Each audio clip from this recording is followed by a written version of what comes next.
Hi friends, welcome to Sajisha kitchen. இன்றைக்கி சேனலில் நம்ம கஷ்டம்னு நினைக்கிற ஒரு சில வீட்டு வேலைகளை கூட கஷ்டமே இல்லாமல் எப்படி ரொம்பவே ஈஸியாக செய்கிறதுன்னு தான் சூப்பர்பான டிப்ஸ் பார்க்க போகிறோம். இந்த டிப்ஸ் எல்லாம் நீங்கள் தெரிஞ்சு வச்சுக்கிட்டிங்கன்னா உங்களோட பணமும் மிச்சமாகும், நேரமும் மிச்சமாகும். ஸோ இந்த வீடியோ ரொம்பவே யூஸ்ஃபுல்லாக இருக்கும். வீடியோவை ஸ்கிப் பண்ணாமல் ஃபுல்லாக பாருங்கள். வாங்க இப்போது ஃபஸ்ட்டு டிப் பார்க்கலாம். நம்ம எல்லாருமே பாலில் செஞ்ச பன்னீர் சாப்பிட்ருப்போம், ரொம்பவே டேஸ்ட்டாக இருக்கும்.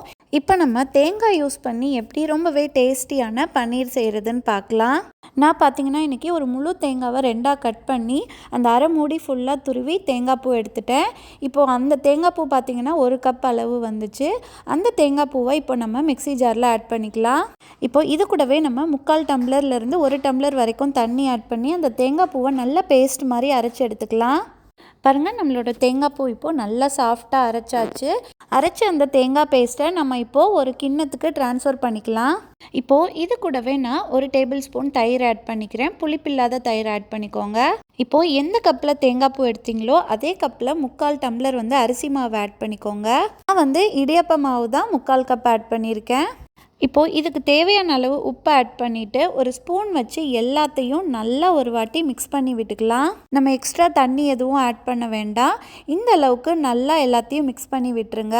இப்போ நம்ம 1/4 கப் கார்ன்ஃப்ளவர் ஆட் பண்ணிக்கலாம். இப்போது திரும்பவும் ஒரு ஸ்பூன் வச்சு கட்டி எதுவும் இல்லாமல் நல்லா மிக்ஸ் பண்ணி விட்டுருங்க. பாருங்கள், மிக்ஸ் பண்ணினதுக்கப்புறமா நமக்கு இந்த கன்சிஸ்டன்சியில் தான் பேட்டர் கிடைக்கும். உங்களுக்கு வீடியோவில் பார்க்கும்போதே தெரியும்னு நினைக்கிறேன். இதுதான் கரெக்டான ஸ்டேஜ். இப்போது இதை நம்ம ஒரு கிண்ணத்துக்கு ட்ரான்ஸ்ஃபர் பண்ணிக்கலாம். கிண்ணத்தில் இந்த பேட்டர் ஒட்டாமல் வரணுன்றதுக்காக இந்த மாதிரி ஃபஸ்ட்டு ஒரு பட்டர் பேப்பர் போட்டுட்டு மாவு மிக்சரை உள்ளே ஊற்றிக்கலாம். நீங்கள் பட்டர் பேப்பருக்கு பதிலாக கிண்ணத்தில் உள் சைடு நல்லா எண்ணெய் அப்ளை பண்ணிவிட்டு அதுக்கப்புறமா கூட இந்த மாவு மிக்சரை உள்ளே ஊற்றிக்கலாம். இப்போது கிண்ணத்தை ஒரு 2 வாட்டி இந்த மாதிரி தரையில் டேப் பண்ணால் போதும், அது லெவல் ஆகிடும். இப்போது ஒரு குக்கரில் 1/4 தண்ணி ஃபில் பண்ணி எடுத்துக்கலாம். நம்மளோட மாவு மிக்சரை நான் இப்போது ஸ்டீம் பண்ணி தான் எடுக்க போகிறேன். ஸ்டீம் பண்ணும்போது அந்த தண்ணிலாம் நம்மளோட மாவு மிக்சர் மேலே படாமல் இருக்கணுன்றதுக்காக இந்த மாதிரி ஃபஸ்ட்டு ஒரு தட்டு போட்டு மூடிட்டு அதுக்கப்புறமா நம்ம குக்கரை ஒரு தட்டு போட்டு மூடினா போதும். குக்கருக்கு விசில் போட வேண்டாம். இப்போ அடுப்பை மீடியம் ஃப்ளேமில் ஒரு 15லேருந்து 20 மினிட்ஸ் வரையும் அப்படியே விட்டுடலாம். இப்போ ஒரு பேனில் 2 ஸ்பூன் எண்ணெய் ஊற்றிக்கோங்க. அதில் ஒரு பெரிய சைஸ் வெங்காயத்தை கட் பண்ணி ஆட் பண்ணிக்கலாம். வெங்காயம் லைட்டாக இந்த மாதிரி வதங்கினதுக்கப்புறமா 2 ஸ்பூன் இஞ்சி பூண்டு பேஸ்ட் ஆட் பண்ணிவிட்டு அதோட பச்சை வாசனை போகிற வரைக்கும் நல்லா வதக்கிக்கலாம். அதுக்கப்புறமா நம்ம ஒரு மீடியம் சைஸ் தக்காளியை கட் பண்ணி ஆட் பண்ணிக்கலாம். தக்காளி நல்லா மேஷ் ஆகிற வரைக்கும் இந்த மாதிரி எல்லாத்தையும் நம்ம நல்லா வதக்கிக்கலாம். இது கூடவே நம்ம 10 முந்திரி பருப்பும் ஆட் பண்ணிக்கலாம். அப்போ தான் நமக்கு நல்ல ரிச் டேஸ்ட்டில் கிடைக்கும். பாருங்கள், நம்மளோட வெங்காயம் தக்காளி எல்லாமே நல்லா வதங்கிருச்சு. இப்போது இந்த ஸ்டேஜில் நம்ம அடுப்பை ஆஃப் பண்ணிடலாம். சூடு நல்லா ஆறுனதுக்கப்புறமா இப்போ இதை நம்ம மிக்ஸி ஜாருக்கு ட்ரான்ஸ்ஃபர் பண்ணிவிட்டு நல்லா பேஸ்ட் மாதிரி அரைச்சி எடுத்துக்கலாம். கொஞ்சம் கூட கொரப்பு இல்லாமல் இந்த மாதிரி நல்லா சாஃப்டாக அரைச்சி எடுத்துக்கோங்க. இப்போது 20 மினிட்ஸ் ஆச்சு. நம்மளோட மாவு நல்லாவே வெந்திருக்கும். இப்போ குக்கரோட மூடியை ஓப்பன் பண்ணிவிட்டு உள்ளே இருக்க கிண்ணத்தை வெளியில் எடுத்துடலாம். சூடு நல்லா ஆறுனதுக்கப்புறமா நம்ம மூடியை ஓப்பன் பண்ணலாம். பாருங்கள், நம்மளோட பன்னீர் இப்போது ரெடி ஆயிடுச்சு. ஒரு கத்தியை வச்சு உங்களுக்கு குத்தி காட்டுறேன். உள்ளே நல்லாவே குக் ஆயிடுச்சு. இப்போது இந்த பன்னீரை நம்ம ஒரு தட்டுக்கு ட்ரான்ஸ்ஃபர் பண்ணிக்கலாம். பட்டர் பேப்பரில் கொஞ்சம் கூட ஒட்டாமல் நமக்கு இப்போது பன்னீர் கிடச்சிருக்கு. இப்போ உங்களுக்கு எந்த ஷேப்புக்கு வேணுமோ அந்த ஷேப்புக்கு கட் பண்ணிக்கோங்க. ஜென்ரலாகவே பன்னீர் க்யூப்ஸாக தான் இருக்கும். ஸோ அதனால் நான் கத்தியில் க்யூப் ஷேப்புக்கு கட் பண்ணிக்கிறேன். எப்போது ஒரே மாதிரி பாலில் செஞ்ச பன்னீர் சாப்பிட்றதுக்கு பதிலாக இந்த மாதிரி கொஞ்சம் டிஃப்ரெண்ட்டாக தேங்காய் அரிசி மாவு யூஸ் பண்ணி செஞ்சு பாருங்கள். டேஸ்ட் ரொம்பவே நல்லாயிருக்கும். இதை நம்ம கோகோனட் ரைஸ் கேக்குன்னு கூட சொல்லலாம். பாருங்கள், ரொம்பவே சாஃப்டாக இருக்குது. இப்போது அதே பேனில் 2 ஸ்பூன் எண்ணெய் ஊற்றிக்கலாம். அது கூடவே ஒரு பட்டை, 2 கிராம்பு, 2 ஏலக்காய் ஆட் பண்ணிவிட்டு 1 ஸ்பூன் சீரகம் ஆட் பண்ணிக்கலாம். இப்போது இதெல்லாம் பொரிஞ்சதுக்கப்புறமா நம்ம 1 ஸ்பூன் அளவு மிளகாத்தூள் அந்த எண்ணெயிலே ஆட் பண்ணிக்கலாம். அப்போ தான் நமக்கு நல்ல கலர் கிடைக்கும். இப்போது ஒரு ஸ்பூன் வச்சு அதை நல்லா மிக்ஸ் பண்ணி விட்டுக்கலாம். இப்போ ஆல்ரெடி நம்ம அரைச்சி வச்சுருக்க வெங்காயம் தக்காளி பேஸ்ட்டை இதில் ஆட் பண்ணிக்கலாம். அந்த ஜார்லையே 1 டம்ளர் தண்ணி ஊற்றி நல்லா அலசி அந்த தண்ணியையும் நம்ம ஆட் பண்ணிக்கலாம். இப்போ ஒரு கரண்டி வச்சு எல்லாத்தையும் நல்லா ஒரு வாட்டி மிக்ஸ் பண்ணி விட்டுக்கோங்க. நம்ம ஆல்ரெடி 1 ஸ்பூன் மிளகாத்தூள் ஆட் பண்ணிட்டோம். இப்போ நம்ம 1 ஸ்பூன் கரம் மசாலா தூள், 1/2 ஸ்பூன் மஞ்சத்தூள் ஆட் பண்ணிவிட்டு தேவையான அளவு உப்பு ஆட் பண்ணிக்கலாம். இப்போ கரண்டி வச்சு எல்லாத்தையும் நல்லா மிக்ஸ் பண்ணிவிட்டு ஒரு தட்டு போட்டு இதை 10 மினிட்ஸ் அப்படியே நம்ம மூடி வச்சிடலாம். அடுப்பு மீடியம் ஃப்ளேம்லேயே இருக்கட்டும். 10 நிமிஷத்துக்கு அப்புறமா நம்ம மூடியை ஓப்பன் பண்ணலாம். பாருங்கள், நம்மளோட கிரேவி வந்து பச்சை வாசனைலாம் போய் நல்லாவே கொதிச்சு வந்துருச்சு. இப்போது இந்த ஸ்டேஜில் நம்ம ரெடி பண்ணி வச்சுருக்க கோகனட் பன்னீரை வந்து உள்ளே ஒவ்வொன்றா ஆட் பண்ணிக்கலாம். கிரேவி வந்து ரொம்ப தண்ணியாகவும் இருக்கக்கூடாது, ரொம்ப திக்காகவும் இருக்கக்கூடாது. இந்த கன்சிஸ்டன்சியில் இருந்தாவே போதும். இப்போது இதில் நம்ம கோகனட் பன்னீரை ஆட் பண்ணிவிட்டு ஒரு தட்டு போட்டு 5 மினிட்ஸ் அப்படியே அடுப்பை மீடியம் ஃப்ளேமில் விட்டுடலாம். அப்போ தான் அந்த மசாலா வந்து பன்னீருக்குள்ளே நல்லாவே இறங்கும். 5 மினிட்ஸ்க்கு அப்புறமா நம்ம தட்டை ஓப்பன் பண்ணலாம். பாருங்கள், ரொம்பவே டேஸ்டியான கோகனட் பன்னீர் கிரேவி ரெடி ஆயிருச்சு. இப்போது இதில் நம்ம அடுப்பை ஆஃப் பண்ணிவிட்டு கொரியாண்டர் லீவ்ஸ் தூவி விட்டுட்டு நல்லா மிக்ஸ் பண்ணி விட்டுடலாம். சப்பாத்தி, பூரி, இட்லி, தோசைக்கெல்லாம் வச்சு சாப்பிட்றதுக்கு ரொம்பவே பர்ஃபெக்டான சைட் டிஷ்ஷாக இருக்கும். எப்போவும் ஒரே மாதிரி பாலில் செஞ்ச பன்னீர் சாப்பிட்றதுக்கு பதிலாக இந்த மாதிரி கொஞ்சம் டிஃப்ரெண்ட்டாக கோகனட் வச்சு ட்ரை பண்ணி பாருங்கள். இப்போ செகண்ட் டிப் பார்க்கலாம். இப்போ நம்ம கொஞ்சம் கூட கஷ்டமே இல்லாமல், அருவா இல்லாமல் எப்படி ஈஸியாக தேங்காய் உடைக்கிறதுன்னு பார்க்கலாம். எப்போவுமே தேங்காய்க்கு மேலே பார்த்தீங்கன்னா இந்த மாதிரி கரெக்டாக 3 நரம்பு வரும். இந்த நரம்பில் கரெக்டாக நம்ம வச்சு தட்டினோன்னா போதும், ரொம்ப ஈஸியாகவே தேங்காய் உடஞ்சிரும்.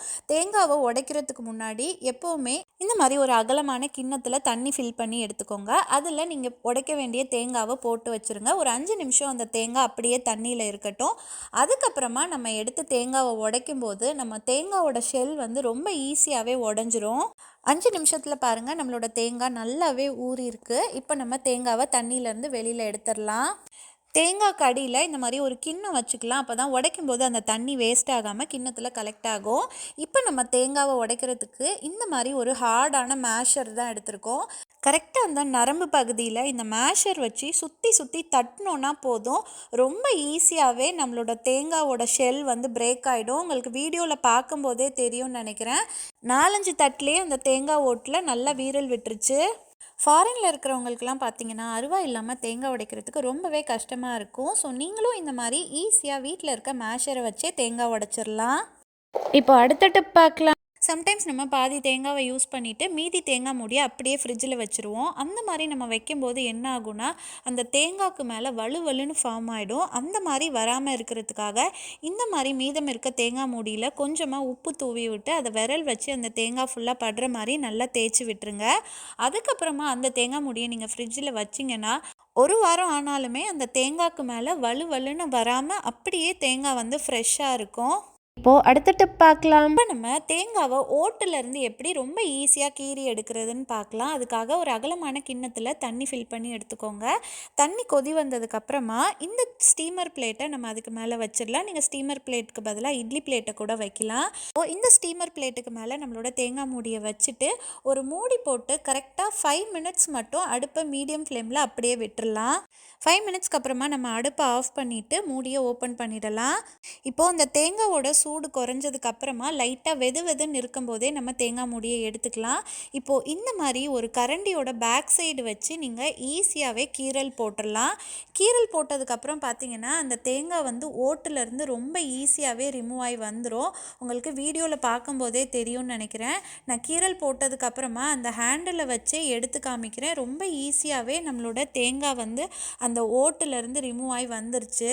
இனிமேல் யாரும் கை வலிக்க கஷ்டப்பட வேண்டாம். ரொம்பவே சிம்பிளாக இந்த டிப்ஸை ட்ரை பண்ணி பாருங்கள்.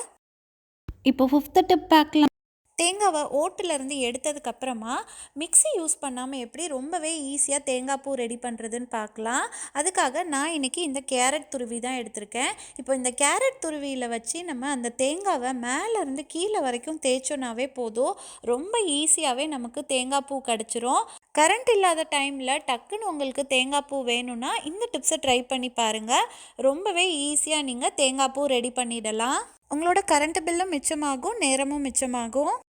இப்போ அடுத்த டிப் பார்க்கலாம். இப்போ நம்ம தேங்காய் துருவி, மிக்ஸி இது எதுவுமே யூஸ் பண்ணாமல் டக்குன்னு உடச்ச தேங்காயிலேருந்து எப்படி தேங்காய் பூ எடுக்கிறதுன்னு பார்க்கலாம்.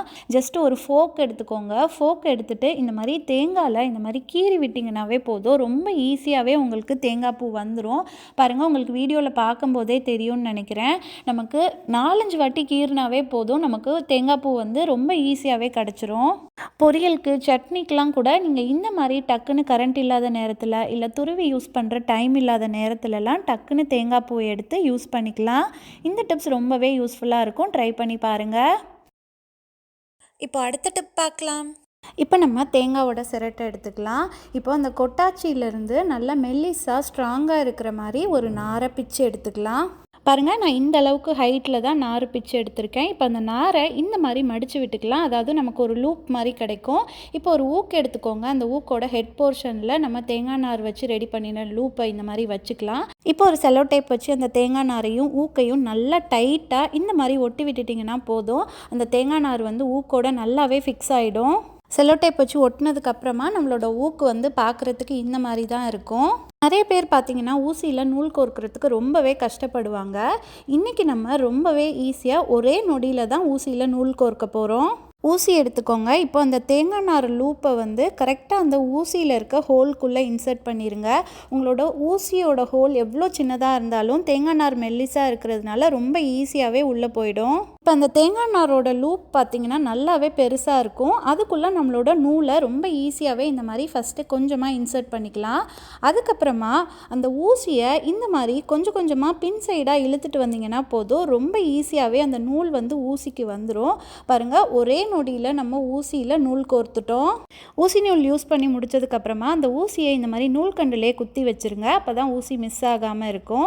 அது மட்டும் இல்லாமல் ஊசி நூல் போட்டு வச்சுக்கிறதுக்குனே தனியாக ஒரு டப்பா போட்டு வச்சுக்கோங்க. இது கூடவே வந்து நம்ம ஊக்கில் ரெடி பண்ணினதையும் போட்டு வச்சுக்கலாம். அப்போ தான் நம்ம நெக்ஸ்ட் டைம் ஊசி நூல் கோர்க்கிறதுக்கு நமக்கு ரொம்பவே ஈஸியாக இருக்கும். நான் இன்றைக்கி சொன்ன டிப்ஸில் ஏதாவது ஒன்றாவது உங்களுக்கு ரொம்பவே யூஸ்ஃபுல்லாக இருந்திருக்கும்னு நினைக்கிறேன்.